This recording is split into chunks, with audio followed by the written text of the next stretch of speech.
আসসালামু আলাইকুম, কেমন আছো তোমরা সবাই? আশা করি আল্লাহর রহমতে ভালো আছো। তোমাদের দোয়ায় ও আল্লাহর রহমতে আমরাও ভালো আছি আলহামদুলিল্লাহ। এই তো আজকে আবারও চলে এসেছি মেলায়। চতুর্থবারের মতো শুরু হয়ে গিয়েছে উদ্যোক্তা মেলা। এই জায়গাটার নাম মুক্ত মঞ্চ, কিন্তু এই জায়গাটা কখনোই আমি মুক্ত দেখি না। ম্যাক্সিমাম টাইম এখানে ভিড় জমেই থাকে, মানে মেলা লেগেই থাকে আর এইখানে ব্যস্তই হয়ে থাকে সবসময়। তো প্রথমে তো মেলায় ঢুকতেই এখানে বিভিন্ন ধরনের একদম লোভনীয় কেক সাজিয়ে রেখেছে। দেখো না, বিভিন্ন কালারফুল কেকগুলো দেখেই তো মনে হচ্ছে একদম টপাস করে নিয়ে ধপাস করে খেয়ে ফেলি। তো ভাবলাম না, আগে সবকিছু দেখে আসি, তারপরে খাওয়া দাওয়া পর্ব চলবে। তাই পাশে এগিয়ে গিয়ে দেখি এখানে হাত দিয়ে বানিয়েছে অনেক কিছু, সেগুলো সাজিয়ে রেখেছে। পাপোশ থেকে শুরু করে ঘর সাজানোর অনেক জিনিস। তারপরে এই যে দেখো কত সুন্দর একটা ডিব্বা, এতে করে মুড়িও খেতে পারো তোমরা ঘুরে ঘুরে। সেখান থেকে এগোতেই থাকলাম। তারপরে দেখলাম এক ভাইয়া একদম পিঠা বানিয়ে এখানে সাজিয়ে ফেলেছে। আমি তো ভাবলাম যে ওরে আল্লাহ, এই ভাইয়ার কত সুন্দর প্রতিভা। এখন দেখি ও মা না, এটা পিঠা বানানোর আর কি বলে এগুলাকে, সাজ বলো বা ডিজাইনার যাই বলো, এগুলা দিয়ে বানিয়ে বানিয়ে উনি এটাকে বিক্রির জন্য প্রেজেন্ট করছে। আমি ওনাকে বললাম, ভাইয়া এগুলা দিয়ে পিঠা বানালে তো হচ্ছে আপনাদের মতো পারফেক্ট হয় না, বরং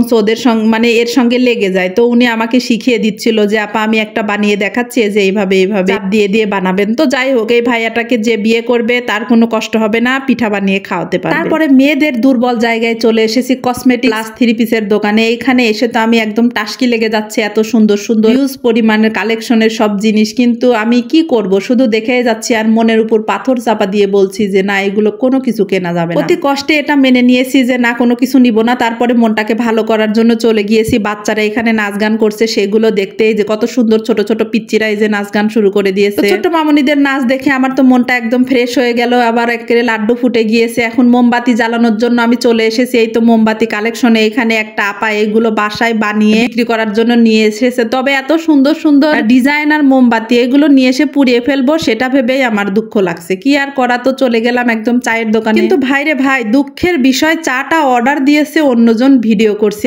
আমি তো চা অর্ডার দিয়ে খাবো না। বাট তো কি আর করা, আমি জিজ্ঞেসও করতে পারলাম না যে এটা মালাই চা নাকি কাপ পোড়ানো চা, বুঝতে পারছিলাম না। কাপটা একদম ওর মধ্যে দিয়ে উতলিয়ে তুলছে, আবার ওর মধ্যে অনেক স্বরও দেখতে পাচ্ছি। কি চা, নেক্সট টাইম আমি যখন খাবো তখন তোমাদেরকে জানাবো। এখন দেখলাম আবার একটা ছোট ভাইয়া নাচ শুরু করে দিয়েছে। সেইটা দেখে দর্শক তো একদম পাগল হয়ে তার দিকে ঝুঁকে, দেখো সবাই সেই নাচ দেখে টাসকি লেগে যাচ্ছে। আর আমিও মাঝখানে দাঁড়িয়ে তোমাদেরকে একদম চারিপাশটা দেখিয়ে দিলাম, সাথে কিছু দর্শককেও দেখিয়ে দিলাম। কারণ আমরা বিকেল টাইমে এসেছিলাম, তখন অতটা ভিড় থাকে না, মানে ছেলের কোচিং টাইম আর সবকিছু দেখা শেষ করে এখন লাস্টে চলে এসেছিলাম এইখানে কুশন কাভারের দোকানে আর মশারির কাভারের দোকানে। এই তো ডিজিটাল প্রিন্টের, এইগুলা তো একদম দেখতে মনে হচ্ছে অরিজিনাল। মনটাই ভরে যাচ্ছিল সবকিছু দেখে, মানে এক কথায় মেলার জিনিসগুলো দেখে তো মনের উপর পাথর চাপা দিয়ে আমি কষ্ট নিয়ে আসলাম যে কোনো কিছু আজকে কিনবো না। না না, তবে আরো অনেক কিছুই মনে হচ্ছিল। আমার হাজবেন্ড যখন বাসায় ছিল আমাকে নিয়ে আসতো আর এখানে এসে বিভিন্ন কিউট কিউট ছোট ছোট জিনিস কিনে দিত। কিন্তু আজকে আমি কিছুই নেব না, ছেলেকে নিয়ে আসিনি, ভাবিদের সঙ্গে এসেছি সবকিছু শুধু জাস্ট দেখার জন্য। যাই হোক, মেয়েরা সবকিছু লোভ সামলাতে পারলেও ঝালমুড়ি বা ফুচকার লোভ কিন্তু সামলাতে পারে না। তো কি আর করা, এই যে ভাইরাল মামার মুড়ি খাওয়ার জন্য গেটের সামনে চলে এসেছি আমরা। এখানে মামা মুড়ি বানাচ্ছে আমাদের জন্য। আমরা বলছি ঝাল বেশি দেন, সবকিছু বেশি বেশি করে দেন। উনি ভিডিও করতেছিলাম আমি জন্য,